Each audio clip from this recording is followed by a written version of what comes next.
Primeira, segunda e terceira cartas de João. A primeira carta de João é, na verdade, anônima, mas a segunda e a terceira foram escritas por alguém denominado o presbítero. Agora, a linguagem e o estilo de todas as três obras são idênticos uns aos outros e se assemelham ao Evangelho de João. Sendo assim, a maioria das pessoas imaginam que todas as três foram escritas pelo discípulo amado por Jesus, que poderia ter sido João, o filho de Zebedeu, poderia ter sido um dos 12 apóstolos, ou poderia ter sido outro João entre os primeiros apóstolos de Jesus, conhecido como João o presbítero. Seja qual tenha sido o João, ele está em idade avançada e supervisiona uma rede de comunidades de igrejas nos lares que possivelmente se encontram ao redor da antiga cidade de Éfeso. A partir das pistas contidas no Evangelho e nessas cartas, parece que essas comunidades eram constituídas principalmente por judeus seguidores de Jesus, e que, recentemente, eles tinham passado por uma crise, o que motivou João a escrever essas cartas. Ele menciona que o grupo de pessoas tinha se separado dessas igrejas. Essas pessoas já não reconheciam Jesus como o Messias de Israel ou como o Filho de Deus, e eles estavam instigando hostilidade entre aqueles que permaneceram fiéis às igrejas. Na verdade, esse conflito é abordado na segunda e na terceira carta de João. A segunda carta de João é um aviso para uma igreja no lar específica. Há um grupo de pessoas que negam Jesus. João os chama de enganadores. E eles provavelmente irão procurar validação e apoio nessa comunidade da igreja, e João diz que eles não devem oferecer. A terceira carta de João é, na verdade, escrita a um membro de uma dessas igrejas em Casas, um homem chamado Gaio.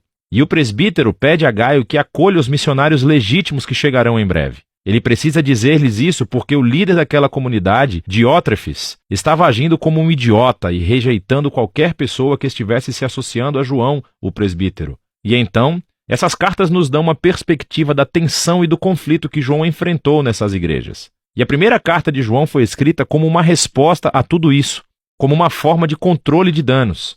O presbítero garante àqueles que ainda acreditam em Jesus que Deus está com eles, já que são fiéis à verdade. Então, tudo isso nos ajuda a entender a singularidade da primeira carta de João, que, na verdade, não é uma carta realmente. Lê-se mais como um sermão poético enviado a essas igrejas. João diz que não está passando novas informações. Na verdade, quase todas as ideias e palavras-chave na primeira carta vêm dos ensinos de Jesus no Evangelho de João. Sendo assim, o objetivo de João é relembrar e convencer esses cristãos a permanecerem fiéis àquilo que eles dizem já acreditarem.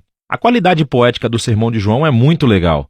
Ele não desenvolve suas ideias de uma maneira linear ou lógica. Em vez disso, ele usa uma técnica muito conhecida da antiga retórica chamada amplificação. João tem apenas algumas ideias essenciais sobre a vida, o amor e a verdade que ele deseja transmitir. E ele vai enfatizar essas ideias repetidamente, apresentando em cada momento um ângulo ou foco diferente. Ele usa muitas hipérboles. Ele usa contrastes bem evidentes como imagens simples sobre luz e trevas, amor e ódio, bem e mal. Mas não se engane com a simplicidade da primeira carta de João. Esse trabalho é muito profundo. A primeira carta de João conta com uma introdução e uma conclusão claras. E os ciclos que fluem do sermão, entre a introdução e a conclusão, não seguem qualquer tipo de esquema literário rígido.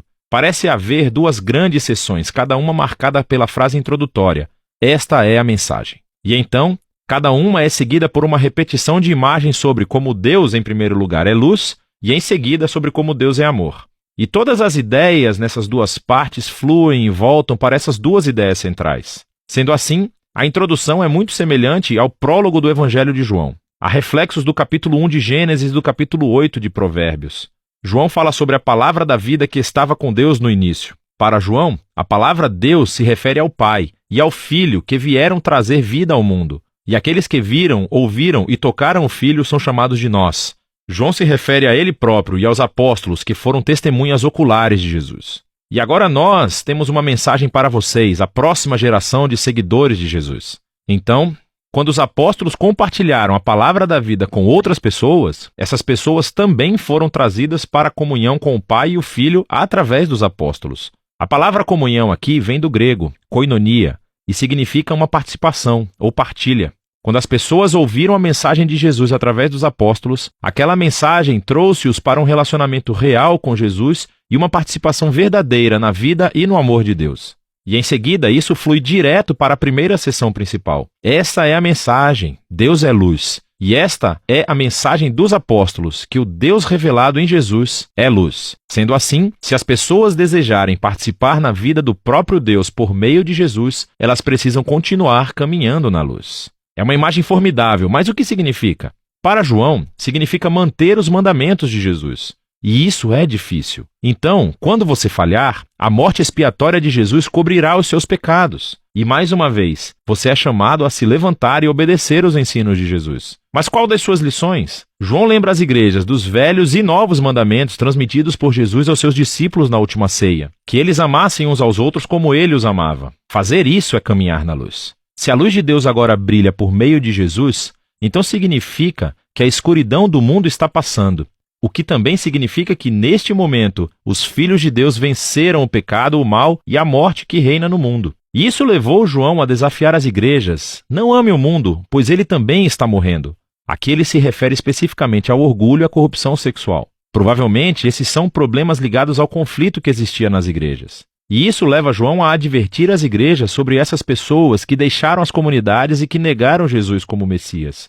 João os chama de antimessias e enganadores. Mas ele está confiante de que aqueles que ainda conhecem a verdade sobre Jesus são, na verdade, os verdadeiros filhos de Deus, e eles são amados pelo Pai. E eles mostram que são parte da família de Deus quando praticam justiça e amam uns aos outros, ao contrário dos enganadores, que estão causando raiva e conflitos na província. E isso faz a transição para a segunda sessão principal do sermão. Esta é a mensagem dos apóstolos, que Deus é amor, diz João. E assim os filhos de Deus devem amar uns aos outros e evitar o ódio. Não sejam como Caim do Gênesis, capítulo 4, diz João. O seu ódio o levou a assassinar o seu irmão. Mas para os cristãos, o amor é definido pela entrega de vida como um sacrifício pelo bem-estar dos outros. E foi isso que Jesus fez. E quando os filhos de Deus confiam no amor de Deus por eles, isso os muda. E então, João avisa-os mais uma vez a respeito dos enganadores. Dessa vez ele os chama de falsos profetas. Quando eles negam que Jesus é o Messias, eles afirmam que estão falando em nome de Deus. Mas João diz que eles devem testar os espíritos. Se alguém diz falar em nome de Deus, mas não focam em Jesus como o Filho crucificado de Deus, eles não estão falando em nome de Deus. Os verdadeiros filhos de Deus centralizam toda a sua vida no Jesus crucificado e ressuscitado, pois é aí onde vemos revelado o verdadeiro coração de Deus. Nós vemos na cruz que Deus é um ser de amor e entrega absoluta. E esse amor é o que motiva os seguidores de Jesus a amar uns aos outros da mesma forma. E quando as pessoas conhecem esse Deus de amor, isso as afasta do medo e da angústia para sempre. Isso é parte daquilo que João quer dizer quando ele menciona vitória sobre o mundo. Quando você entende que Deus te ama, que Ele é louco por você apesar das suas mais profundas falhas e defeitos, esse amor se torna algo que fundamenta toda a sua vida. Esse amor é o resultado da confiança em Jesus crucificado. Vem por meio da fé no testemunho de Deus a respeito de Jesus dado pelo Espírito e a fé na mensagem dos apóstolos sobre Jesus. E quando o amor de Deus toma posse de você, a vida eterna se revela. É uma vida permeada pela própria presença, vida e amor de Deus. E isso começa agora e continua pela eternidade. E isso conduz João ao auge da conclusão do seu sermão. Ele diz: nós sabemos que o Filho de Deus veio, podemos conhecer aquele que é verdadeiro e estamos naquele que é verdadeiro, em seu Filho Jesus, o Messias. Esse é o Deus verdadeiro e a vida eterna. Agora, caso você esteja confuso ao ouvir essa frase e esteja pensando: espera, quem é aquele que é verdadeiro?